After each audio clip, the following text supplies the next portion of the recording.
sahabat-sahabat bangsa Indonesia yang dirahmati Allah Subhanahu wa Ta'ala. Kiai Haji Imaduddin Usman buat geger bangsa Indonesia terkait nasab keluarga keturunan Rasulullah SAW, marga Ba'alawi dari Yaman.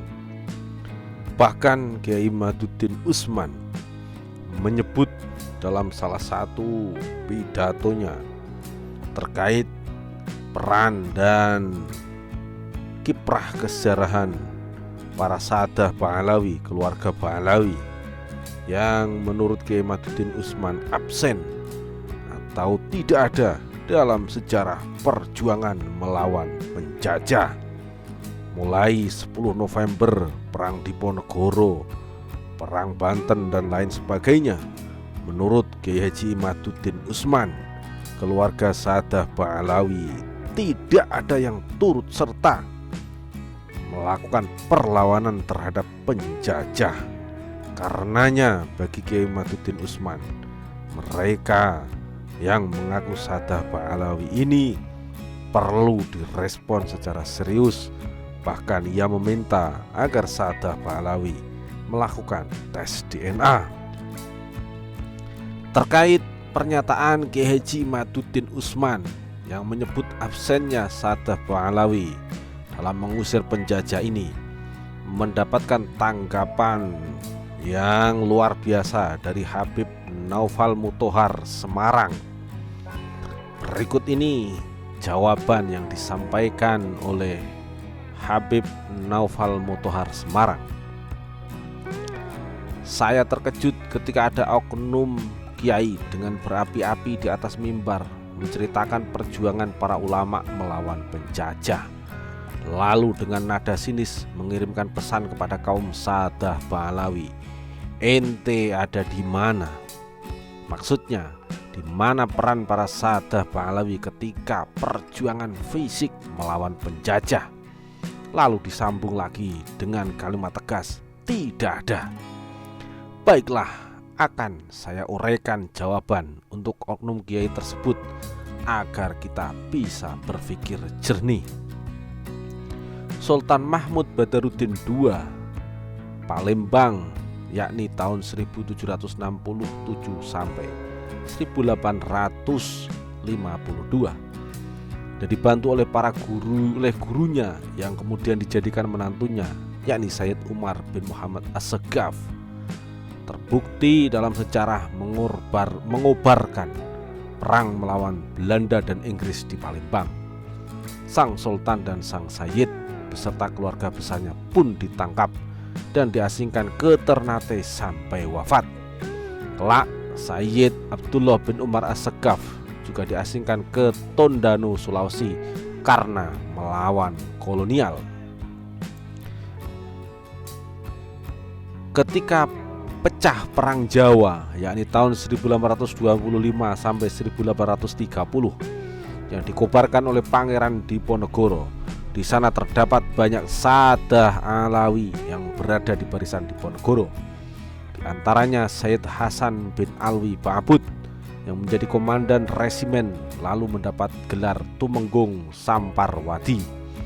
Ayahnya Sayyid Alwi datang dari Hadramaut, Yaman. Dan di antara sahadah Ba'alawi yang berjuang bersama Pangeran Diponegoro adalah Sayyid Husain bin Yahya, Sayyid Usman bin Yahya, Sayyid Umar bin Abdurrahim Basyaiban atau Raden Sutodono, Sayyid Awud bin Husain bin Yahya atau Raden Aryo Diwiryo. Kesemuanya ada di Wonosobo, dan banyak para sayyid yang rela mengganti namanya menjadi nama Jawa agar tidak ditangkap oleh Belanda. Dan banyak kisah para sayyid dan klan bin Yahya, Ba'bud, Basyaiban, Bafakih dan lain-lainnya yang berada dalam barisan Diponegoro. Mereka tetap menentang kolonialisme meski dalam skala yang lebih kecil, terlalu panjang jika diuraikan. Dalam dokumen Belanda disebut seorang bernama Sayyid Muhammad.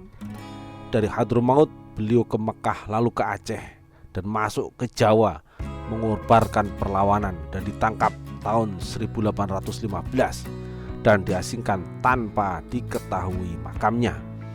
Ia dijuluki Sayyid Muhammad Keramat. Bahkan dalam laporan tersebut, perlawanannya terhadap kolonial menjadi inspirasi bagi Pangeran Diponegoro dalam mengubarkan Perang Jawa. Di Aceh terkenal nama Sayyid Mahmud yang menentang kolonial. Saking sulitnya dideteksi karena bergerilya keluar masuk hutan, menyebabkan Belanda mengirim mata-mata yang lalu bisa dilukis oleh intelijen Belanda tersebut di tahun 1883. Ia dijuluki Sayyid Keramat. Dan juga ada Sayyid Abdullah Alatas yang dijuluki Tengku Panglima dalam Perang Aceh tahun 1871. Ia terkenal karena mencari senjata-senjata untuk berperang melawan kolonial, serta tentu saja kisah yang sudah terkenal Sayyid Abdurrahman Az-Zahir dalam Perang Aceh.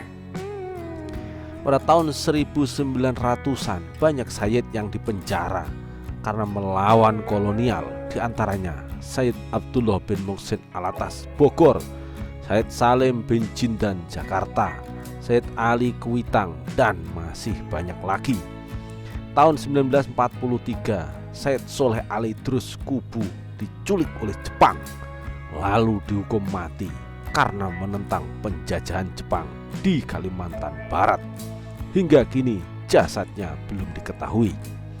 Tahun 1944 Sultan Syarif Muhammad Al-Qadri Pontianak beserta keluarga dan pengikutnya dibunuh oleh tentara Jepang karena mengubarkan perlawanan. Ketika tahun 1948 pecah perang di Semarang karena agresi militer kedua Belanda, telah gugur Sayyid Umar bin Abdillah As-Segaf dan dimakamkan di Taman Makam Pahlawan di Semarang. Dalam agresi 1948 tersebut ada juga seorang Sayyid bernama Husein bin Salim Mutohar yang sangat dipercaya oleh Presiden Soekarno untuk menyelamatkan bendera pusaka. Dengan bertaruh nyawa karena diincar Belanda, maka bendera dibawanya dengan hati-hati agar tidak jatuh ke tangan Belanda, karena bendera adalah simbol kehormatan negara. Untuk mengelabui Belanda, maka Sayyid Husein membuka jahitan bendera menjadi dua hingga terlihat seperti kain berwarna merah dan putih agar tidak diketahui Belanda. Kelak Sayyid Husein terkenal sebagai pengarang lagu-lagu kebangsaan seperti lagu Syukur, Hari Merdeka, Dirgahayu Indonesiaku, dan lain-lain. Belum lagi ada Sayyid Idrus bin Salim Al-Jufri Palu atau dikenal Guru Tua. Ada juga Sayyid Muhsin bin Abdullah As-Segaf Solo yang menulis syair tentang kemerdekaan Indonesia. Masih banyak peran para Sayyid dalam perang fisik melawan penjajah. Mereka adalah tokoh-tokoh yang berjuang setulus-tulusnya untuk Indonesia. Dan untuk oknum kiai tersebut saya bisa bertanya, ente sudah buat apa untuk negeri ini? Maaf, ente hanya bisa bikin keribukan, fitnah, adu domba, dan menebar kebencian dengan modus sara, suku, agama, ras. Ente tak ubahnya duri dalam daging Persatuan NKRI. Saya tak peduli orang percaya tidak sama nasab saya. Percaya silahkan, tidak percaya silahkan. Jika ada oknum Sayyid berbuat buruk, jangan digeneralisir semua buruk. Jika saya berbuat buruk, jangan samakan semua Sayyid buruk seperti saya. Ambil yang baik, tinggalkan segala fitnah, kebencian, dan adu domba. Jaga NKRI ini dengan akal, hati, perbuatan, dan doa-doa kita. Mudah-mudahan Allah Subhanahu wa Ta'ala memberikan kepada kita hidayah dan hati yang bersih agar kita selamat di dunia dan akhirat. Amin. Demikian jawaban Habib Naufal Mutohar Semarang terkait pernyataan Gyaji Imaduddin Usman yang melihat atau berpendapat bahwa Sadah Bahlawi para habaib dari kaum Bahlawi tidak punya peran kesejarahan melawan penjajah. Ini sudah jelas pendapat atau data-data dari Habib Novel Mutahar ini bisa meruntuhkan data-data dari yang disampaikan oleh Kiai Haji Imaduddin Usman.